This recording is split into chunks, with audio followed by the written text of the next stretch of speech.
Hi guys, and welcome to a new video on Sonal's Life. Now, I can't tell you whether this video is going to come straight after my Forbidden Door one or whether there's going to be something in the middle, but as you can tell from the title of this video, we are talking all things G1, which should be happening in about a week or so. Now, like last year, I think, people are mixed on this, I'm included. We are, again, having 4 blocks of 8 different competitors. There are 32 men in this year's tournament again. We have veterans of New Japan, the present of New Japan, the future of New Japan, and even some very unexpected surprises. So, as always, with so many names, we're going to quickly go through each of the blocks. I'm going to speak a bit about what I think of each competitor, the matches I'm looking forward to the most, and of course, what do you guys want the most? More than anything, my very wrong predictions, because like I said in the New Japan Cup earlier in the year, this is the first G1 without Jay White, and you know, without fail, I always used to pick him.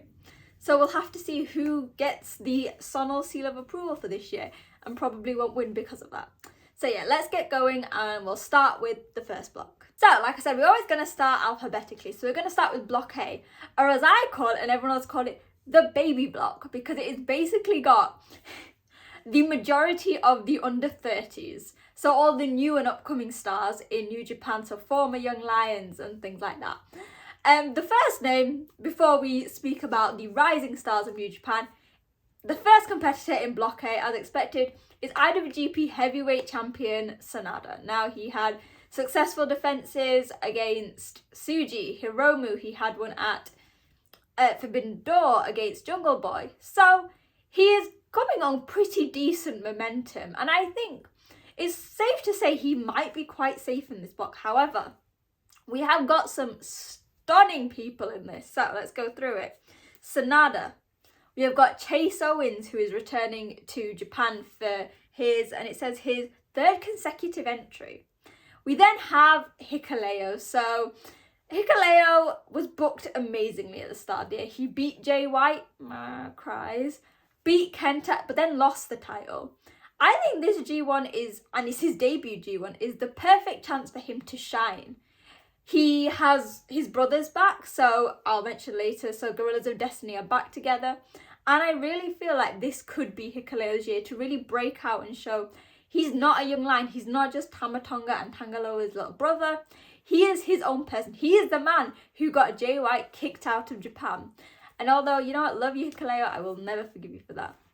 We then have, literally, it is a space of 4 young lions, well, 4 graduated young lions. So we have Ren Narita. I'm honestly going to say, so this is his debut G1, because he only returned at the end of last year. I'm gutted that he's in the G1 and not the best of Super Junior. Mainly because when he was a young lion, I really thought they were pushing him to be a junior heavyweight, because he has the stance, the style. He would be something different. But that is not the case. He's also been a sort of plateauing. So since losing the Never Trios title, him and Strong Style, there's not really the impact that the other young lions have had. We then have Shota Umino. So while he's not really got a home at the moment, he has really been killing it. After like a wobbly start where I thought New Japan were pushing him, they're really building him. He's had some amazing matches, especially for the Trios title with John Moxley and the other wrestlers at Forbidden Door. Phenomenal. Like, I think this is going to be an amazing tournament for Shota, and I think he's really going to turn some heads, and he's already popular in Japan, so yeah. We then have so we then have Los Ingobernables de Japon's newest member, so Yota Tsuji. So the funny thing is, aside from Uemura, who we don't currently know whether he's returning back to New Japan or if he's just loving it in America too much, we have all 3 members of the last New Japan Noge Dojo class in the ring. Tsuji, I think, compared to Narita and Shota, has had a much bolder, stronger return. He came back, immediately challenged for the IWGP World Championship, which is funny because obviously Sanada is in this block. And although he didn't win, he really put on a good showing. So he will be very interesting to see. And then we have got Gabriel Kidd. So at the time of filming this is the 4th of July, so after the first show of New Japan's Independence Day. And he is currently now the open weight strong champion with Alex Coughlin. So again, his debut, this is going to be amazing. He has so much history with the 3 Young Lions, and I think also probably with Hikuleo, because obviously Hikuleo did his excursion here in the UK, and he's going to be looking for Sanada, like everyone is. And then I cannot, I was so excited when this was announced. The final name in Block A is none other than Pro Wrestling Noah's Kaito Kiyomiya. Now, we have seen Kiyomiya. I have followed Kiyomiya for like years, even before I watched Noah. He was someone that was on my radar. He had his feud with Okada, and now he's in the G1, which is quite funny because he was the champion of Noah. And since losing that, and obviously since losing to Okada, he's been on this plateau similarly to some of the other guys in this block. And again, I think he's same age as me, so he is looking to make a point. And with Sanada as champion, all of the men, so even Chase Owens included, Hikuleo, who has graduated for much longer than the Young Lions who are in the block, will really be fighting to get to Sanada. And what's interesting is we've never seen Kaito Kiyomiya in the ring with these men. They might have had a tag match, but I feel like it'll be the first time match, and that is always exciting for me to see the different styles, because Kiyomiya is athletic, he is fast, and that is similar to a lot of the men in this block.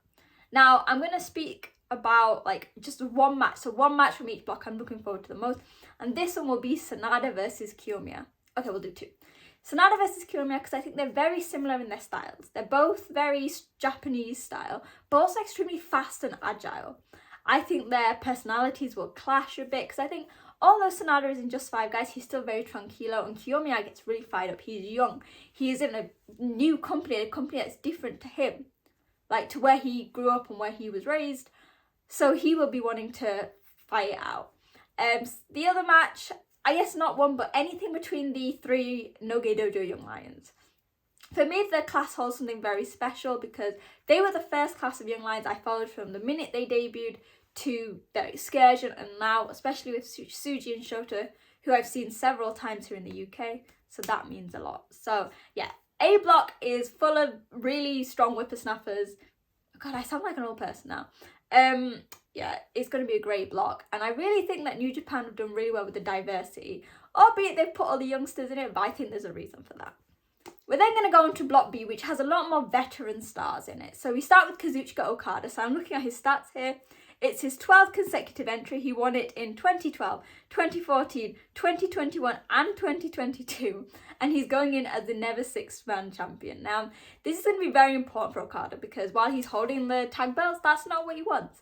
And considering that Sanada is holding the title, or his title, and Sanada beat Okada, he will need to win this. He will be fighting to win it to get a chance to get that title back and to have a Wrestle Kingdom moment, because what is Wrestle Kingdom without Okada in the main event? We then have Yoshihashi. So maybe a few years ago you might have laughed, like, why is Yoshihashi in this? Like, he used to fight for a chance to be in it. But as IWGP Heavyweight Tag Champions, also, fingers crossed, depends on what happens on the 5th of July, he'll be going in, and while nobody will expect anything from him, he will have some great matches. There are, well, I guess you could say there's Kazuchika Okada, so his fellow Chaos member, his best friend. He's going to want to stand out against some of the big names in this block. And while his style might not be anything unique, he has the heart that people love. We then have My Holy Emperor Taichi. Again, he's not holding any gold, but he's in Just 5 Guys, and he has been teasing since Sanada won the title that he wants a chance at that belt. And what would be better than having faction versus faction? So like 2 men the same, main eventing Wrestle Kingdom. And also, I think Taichi is due a break. Like, his popularity has soared, he's done so much, but I feel like he just needs that one match, and he will do amazing. We then have Kenta, so he is the open strongweight. You've heard my views before on Kenta. I hope we get the Kenta of old. I don't want none of the shenanigans. I want him to show why he is known as one of the best wrestlers in the world, or he was. Great-O-Khan, you can't go wrong with it. The Empire always put on great matches, so that is going to be amazing. Will Ospreay, so he's now United States champion after beating Kenny Omega in, albeit not my favourite match, at Forbidden Door. So he's going to come in. He has got so many of his rivals, I guess. So I think any match with Ospreay is going to be amazing, and he is going to probably have the biggest target on his back, because while there are several championships in this, that US title is official IWGP, and that is what people are going to be aiming for. We have the return of Tanga Loa. So he has been injured for quite a while, and oh my god, so it is his second entry. So when his name appeared on the list, the crowds in Japan, I could hear them. Like, they are so excited for Tanga Loa to be back. So am I. He is such an amazing athlete. I think, and I'll say this about Tama Tonga, I've said about Hikuleo, all three of the brothers are phenomenal. They are strong, they are fast, and I really think now as firm baby faces, this is their time to shine. And then we have El Fantasma. So El Fantasma doesn't have a home at the moment, but I have an idea that being in the same block as Tanga Loa, we might see something there. And again, this is going to be El Fantasma's time to shine. He is not under the constraints of Bullet Club. He is now a firm crowd favourite as a babyface. So it's going to be very exciting. Now, matches I'm looking forward to. Ospreay versus Okada. Former mentor and mentee, I guess you could say. Okada brought Ospreay into Chaos all those years ago. They were best friends for so long, and then obviously Ospreay went his separate ways. It'll also be interesting to see whether Ospreay keeps that AEW persona that we saw with the cheating, or whether we're back to the assassin that we know as the leader of the Empire. Anything with Tai Chi, I guess. That's just me being a Tai Chi girl, but yeah. Ospreay versus Okada and anything with Tai Chi in it. Block C, I should have won my C Block championship. So now we have an official C Block. And funnily enough, the first name on the C Block is David Finlay, the man who created the first ever C Block all those years ago. So he's going in as, and I forgot, he's the never openweight champion. Very different time for Finlay, because he is now leader of the Bullet Club. A chip on his shoulder. He is the new, the rebel, as Gedo likes to say. So he's going to be out to show that he's the right person to lead the faction, and that like his win against El Fantasma and then beating Tama Tonga for the Never title wasn't just a fluke, and like the fact that he had like 5 bodyguards in the form of the other Bullet Club members with him. We then have Tomohiro Ishii. Again, while I don't expect a win from Ishii, he's going to put on good matches. He is, again, with members like Hiroki Goto, the workhorse of New Japan. So he's going to put on amazing matches. He's going to do some headbutts. He's going to do some lariats. He's going to be stiff AF. And we always love to see Ishii in this. Evil will just swipe over. He's in this. He hopefully doesn't win. So that's all I can say about Evil, really. Tama Tonga. So it's quite interesting that he is in this block, because he obviously got pinned by David Finlay for the Never title. So that'll be interesting. And again, Tama Tonga is underratedly talented, like one of the most athletic men on the roster, maybe alongside like Okada and Sanada. So I really hope he has his chance to shine in this. Shingo Takagi, Aaron Hanare, 2 men who honestly just phenomenal in the ring. And again, when they wrestle together, why I'm putting Shingo and Hanare together is because I think they're both very similar in stance, but also their core. So while Hanare is now in the Empire, he still has that fighting spirit in him, similarly to what Shingo has. They are going to put on phenomenal matches, and with Hanare in the Empire, this is really his chance to shine, and he's going to cause some upsets. We then have, so another big shocker, nice one, Eddie Kingston. So while I am still bitter that he's the reason Jay White is no longer in New Japan, he is going to be very interesting to see. And then I am very happy to say the Mighty Don't Kneels, Mikey Nichols is also making his G1 debut. So while everyone knows him as part of the Mighty Don't Kneel in a team with Shane Haste, he's an amazing singles wrestler, and it's going to be very cool to see. So in this block, Shingo Takagi versus Ishii is always going to be a banger. These 2 men have fought so many times, but I never get bored of them. They bring out the best and worst in each other, so it's going to be phenomenal. And again, I think, Finlay versus Tama Tonga. There's going to be so much bad blood there, the history of the Bullet Club, and I really hope that Tama gets to shine, but also Finlay gets to show me more of who he is. Not this evil Jay White, Fit Finlay ripoff, his own person. The final block is a bit more mixed. So you've got the old, the new, the present, past. So here I'm actually going to start with the debuts. So we have Alex Coughlin.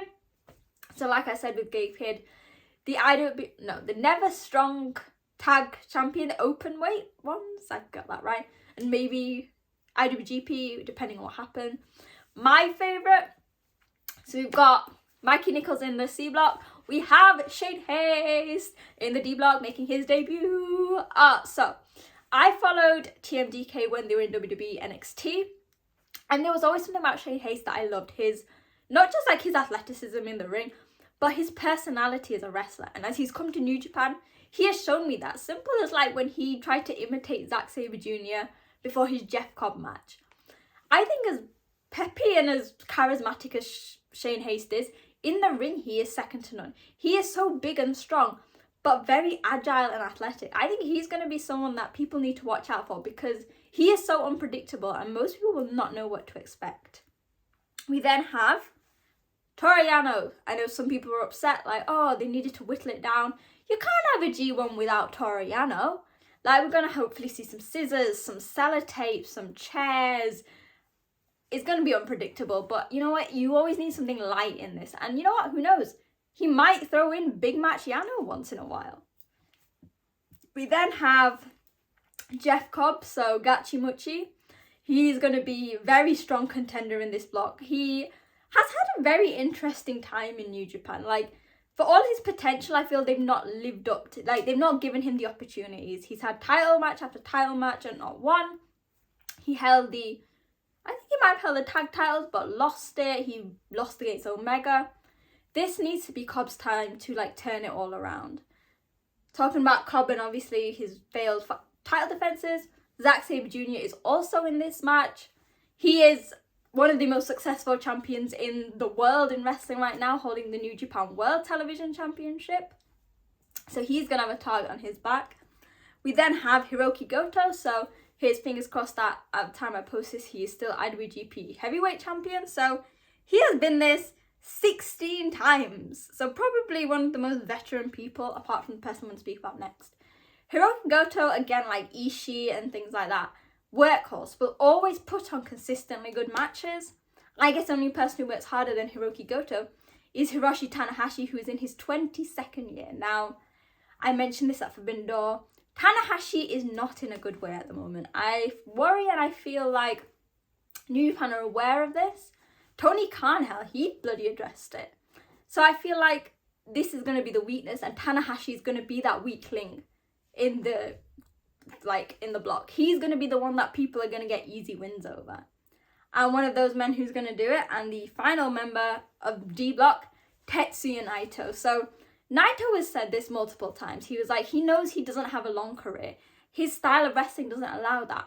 But he wants his Wrestle Kingdom moment that he has missed out on so many times. And funny enough, I think basically this block is full of all of Naito's like enemies. So it is going to be hilarious. So I guess with this one, the ones I'm looking forward to. So I'm not even mentioning it for other ones, but Shane Hayes versus Zack Sabre Jr. just because it's like faction versus faction. And Naito versus Zack. These two, whenever they get in the ring, make me laugh so much because they are so hilariously random. They are so complete opposite and they get on each other's nerves.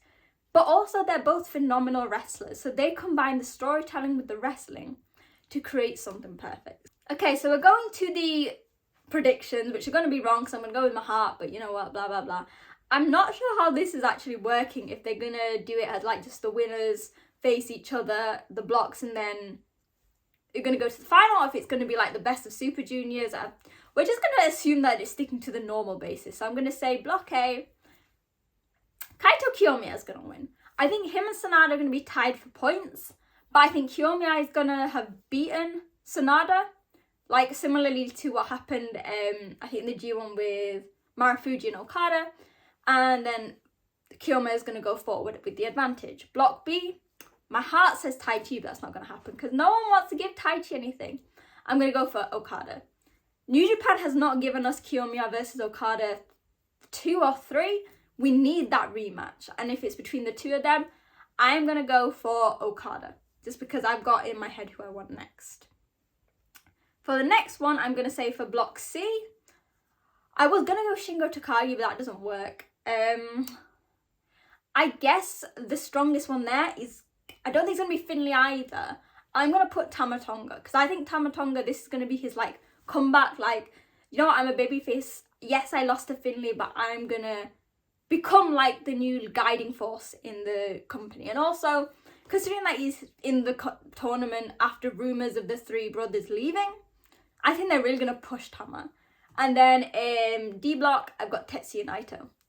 Mainly then because I have Tetsuya Naito beating Tama, Naito versus Okada in the final, and okay, will I be right this year for once?